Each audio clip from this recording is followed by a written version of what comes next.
Hey folks, MasakoX here. Now, I may be a little late here, but Toriyama's done some talking. And when Toriyama does some talking, it's usually comedic gold. The first point that I actually have that will back up my statement is in the very first question of this document, translated by Herms, and in turn provided by DB Super France. The subtitle is Superhero. He forgot that the main title was Dragon Ball Super, so he put Super twice. There ended up being two Supers. I guess everyone thought I had done this on purpose because nobody pointed it out to me. So it's my fault that the Super is so repetitive. So that would explain it. My first reaction about that title, I did think it was really silly. Turns out it was for very silly reasons. Toriyama forgot the name of his own show. And if you're very familiar with Dragon Ball, that's not the first time he's forgotten very important plot points. Does anyone remember Launch? We do. So the next question is, for this film, the evolution of imagery really stands out, this improvement on the visual front. So he's talking about his thoughts on the addition of CG. So up until now, while everyone's worked really hard on animation, there have been areas of unevenness in the finished product. I think we all remember the first few episodes of Dragon Ball Super. That's kind of what he's alluding to. And this time though, this revolutionary new method, that unevenness is gone, which is kind of true. There are moments where it looks a little bit iffy on the camera angle choice, but the models are essentially the same. They are consistent. It's just down to where you put the camera. It may look a little bit weird. There are a couple of shots from the actual movie that I've seen which look very goofy. But it's not because the animation's bad, it's just the composition's a bit unusual. But he really doesn't know anything about film. He's probably just like the average person, just wants to see a nice flick that'll entertain him, so fair enough. But it looks tremendous, an amount of time and effort, so yeah, you can easily tell.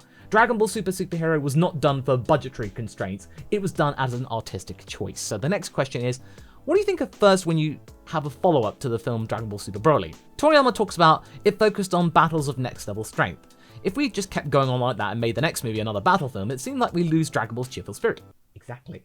Granted, a lot of people came in Dragon Ball Z and all they knew was battles and fighting and stuff like that, and they weren't really au fait with the Dragon Ball comedic spirit. This will probably be sort of like Dragon Ball Super Episode 69, the whole Arale Goku thing. You either love it or hate it, and that will depend on where you came into the series. If you like Dragon Ball, you would have loved that episode. If you didn't, and you started with Z, you would have hated it or been completely confused. I think this movie would be similar to that, because there is a lot of comedy, there is a lot of charm, and whilst there are battles in here, as he says, those battle scenes are wonderful, as is traditional in the series, and I'm always moved by them. But he wanted to try and find a light-hearted route with character-based daily life, which, to be fair, Dragon Ball Super's best episodes were its slice of life moments. Episode 15, with Hercule and the dog people from outer space and Goku holding his tractor by one hand. That was hilarious. So this is just more of that. He thinks, thanks to that, I can write, and now these two characters have a big battle in the original script, and rest easy knowing so. He doesn't really have to think about the battle and the choreography, which is kind of a shame, because one of the biggest charms of Toriyama in his manga days was because he did fantastic battle sequences based off kung fu films from the 70s that he loved.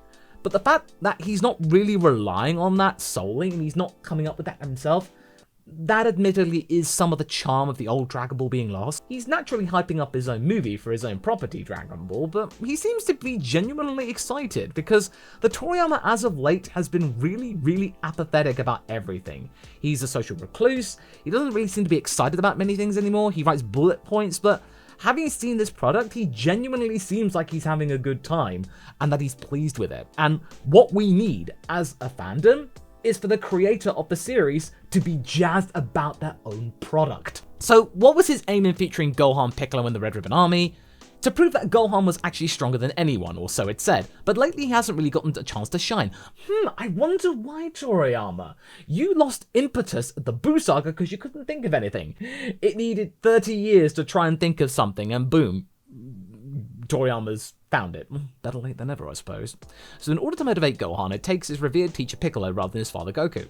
Exactly. Who spent the most time with Gohan over the years? And don't bring up the whole father debate here, folks. It's just down to sheer amount of time. I figure I'd try giving birth to some new superheroes by putting these two in the spotlight through their intense battles with the Gamma androids, which is very true.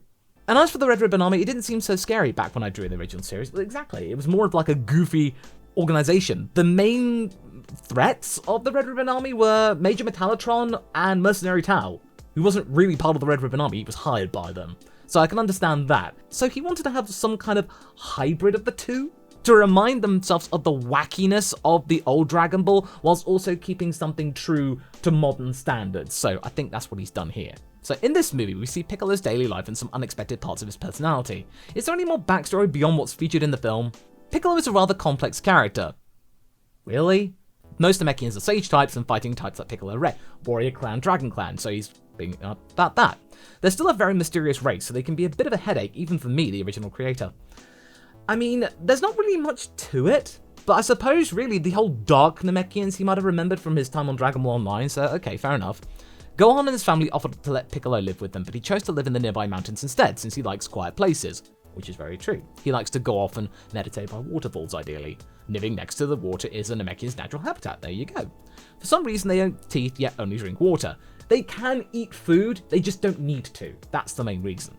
And Piccolo's smartphone was a present forced on him by Videl, because they need contact because Gohan is such an absent parent at the moment. His stuffed animal collection got started when Gohan's daughter Pan gave him one. Well, of course, that's why. How can you say no to Pan? Because honestly, the dynamic and chemistry that Pan and Piccolo have in this movie is probably more compelling than Gohan and Piccolo's was back at their same age. So that's quite bizarre, but also really sweet. He pretended to be happy so he wouldn't have hurt Pan's feelings, so Gohan and Videl mistakenly believe he really does like them. Oh, that happens all the time. Again, Toriyama reminds people that Piccolo is his favourite character, which is his truthful answer, because he said Piccolo way back in the day, it then went to Goku, but now the tides have turned back to Piccolo, he can say that he likes Piccolo again. He's always so quiet, because he's like Toriyama, they're recluses, so he can actually relate to Piccolo. So the next question is, how did Gohan and his family view Piccolo? Well, a strong bond with Piccolo, obviously, because he's been around all their lives, ever since training with him as a young child. And Videl and Pan likewise think of Piccolo as a family member they can rely on. You designed a lot of the characters for this movie. When it comes to design, did you have any new experiments or things you were picky about? Okay, this is something I'm quite intrigued about. This is probably more of a matter of taste, but somewhere along the line, the warrior character's physique and facial features got too buff. Yamamuro. So this time I wanted to return things to a somewhat softer feel with my designs.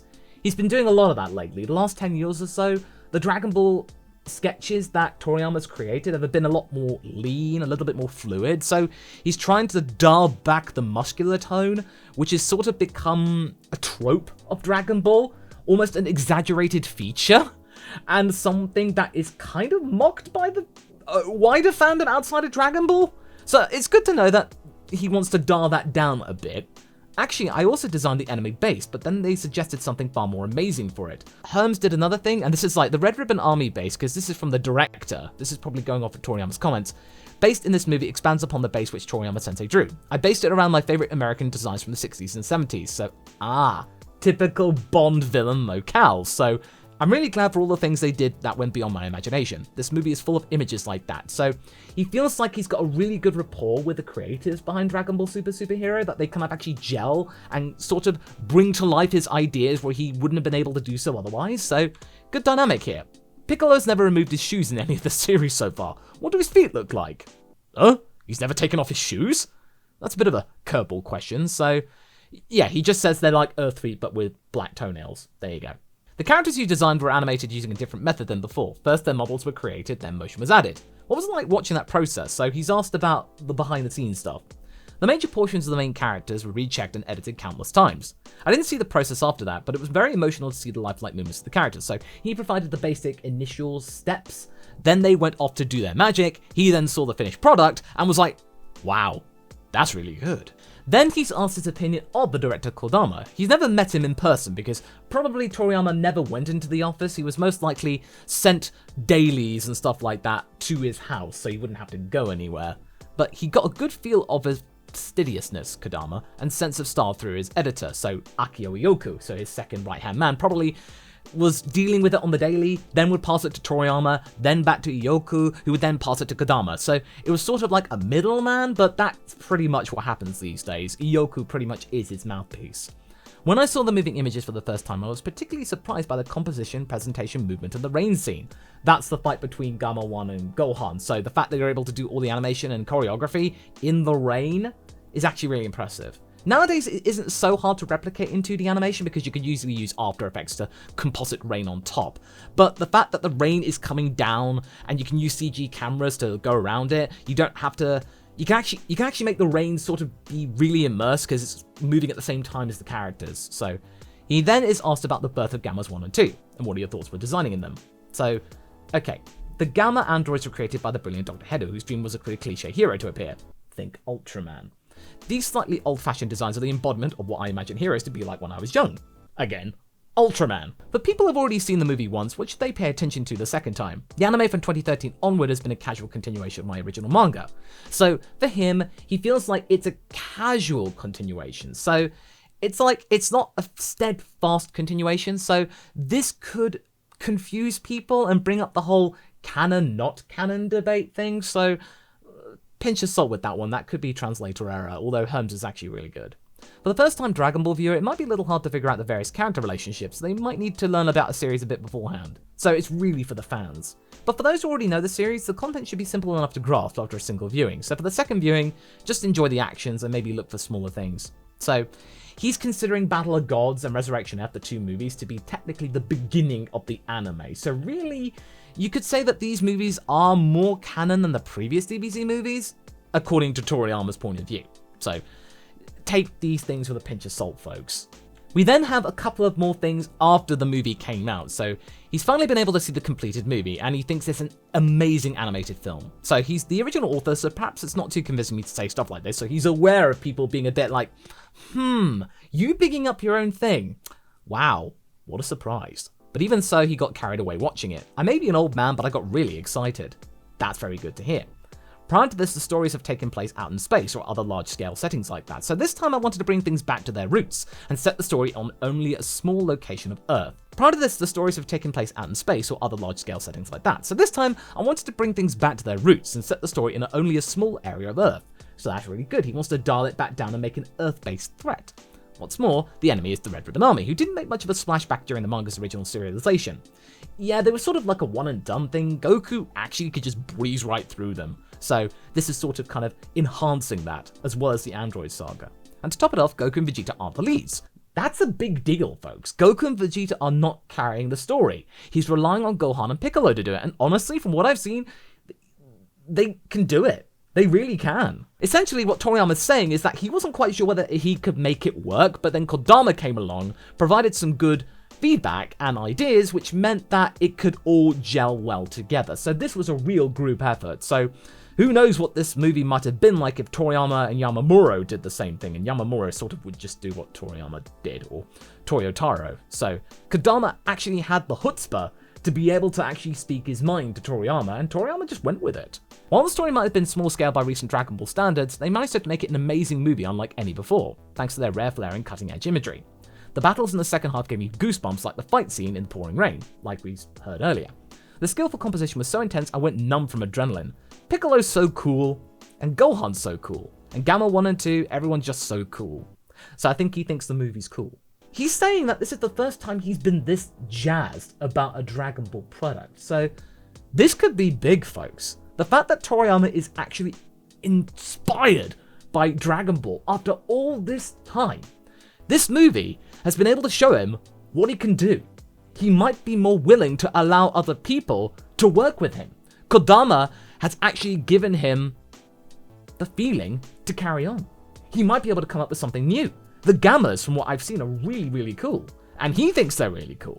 He's excited, folks, and we need more of this. He then goes on to thank the crew and basically says, if anyone out there is hesitating and thinking, Dragon Ball, huh? Then just take my word for it and give it a watch. I guarantee your heart will be racing by the time you leave the theater. So he's essentially just doing what he usually does at the end with his blurbs and says, yeah, really look forward to this, and I really, really enjoyed it. So that's just typical stuff that he would like to say. And then there was like one more thing that he actually did say that Herms mentioned a few days later, is that this was another question about, tell us about making Gohan and Piccolo the leads for this film. Actually, Toriyama Sensei's original idea was just for Piccolo to be the lead. So that's really cool. That is really curious that Piccolo was going to be the sole lead, and you can easily see it.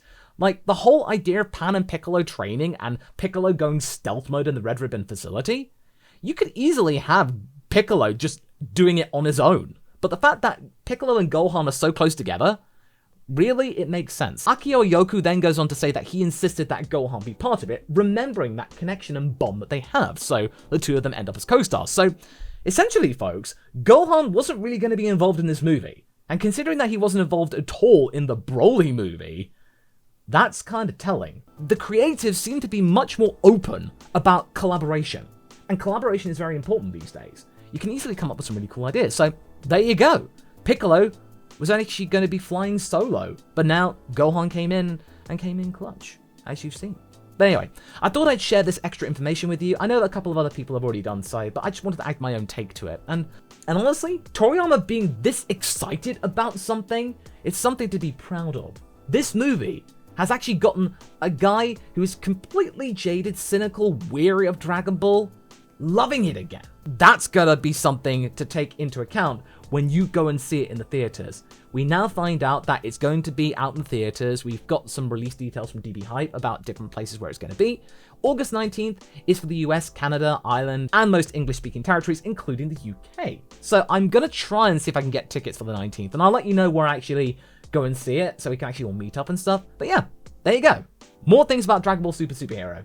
I hope you found this really informative, folks, and I hope to see you in the next video. Catch you later!